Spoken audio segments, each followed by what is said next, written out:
What's going on, guys? So, this is week 3, ITL606. We're talking about formative assessments and summative assessments.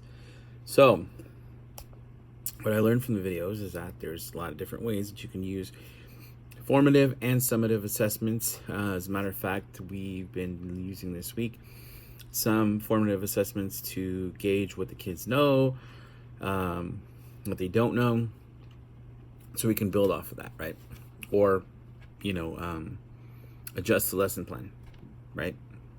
Or not even adjust the lesson plan, but adjust the how we're going to teach them.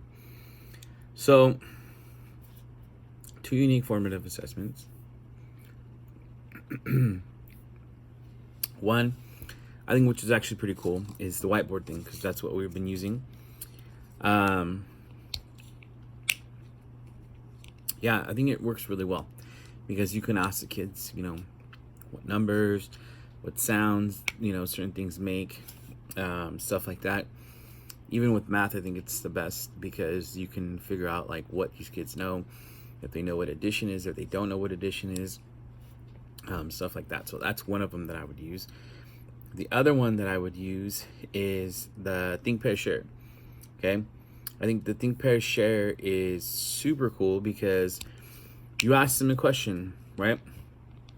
They got to think about it. Then you pair them up and they share their answers, what they think. Then after they go over that, then you can share it with the class. And that helps to, again, assess what they know. And assess, right, what one kid knows and what the other kid doesn't know, maybe, right? So that helps. And I think that's actually pretty cool. That you can ask these questions and just know right away what these kids know, what they don't know, right? Because you're assessing, what they might know. Then with summative, or summative, I don't know how you exactly pronounce it, but with that, I think 2 of the unique ones that I would do is either projects or presentations.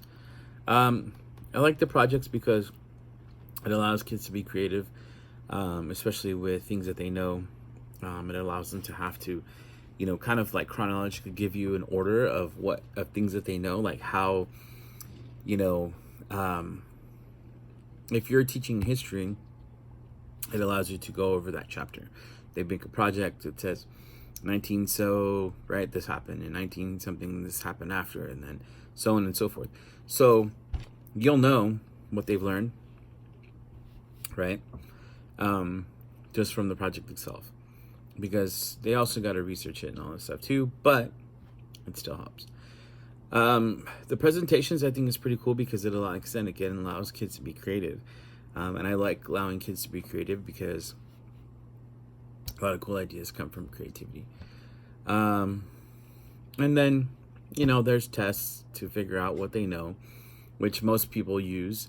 It's not anything unique, but I think the presentations is really cool because you can use the presentations even as a group project kind of thing, right? So everybody kind of has to get, work on something themselves. So I think that's pretty much what I would do as far as like the tests and stuff like that.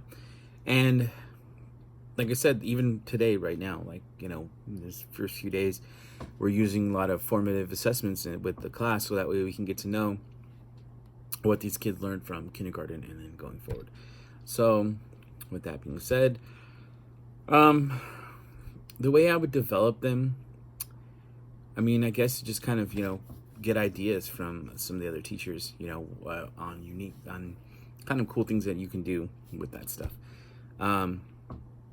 And then implementing them, just kind of putting them in the, curriculum. Before, obviously, for formative tests, so you can see what they do and what you need to work on and how you need to adjust everything.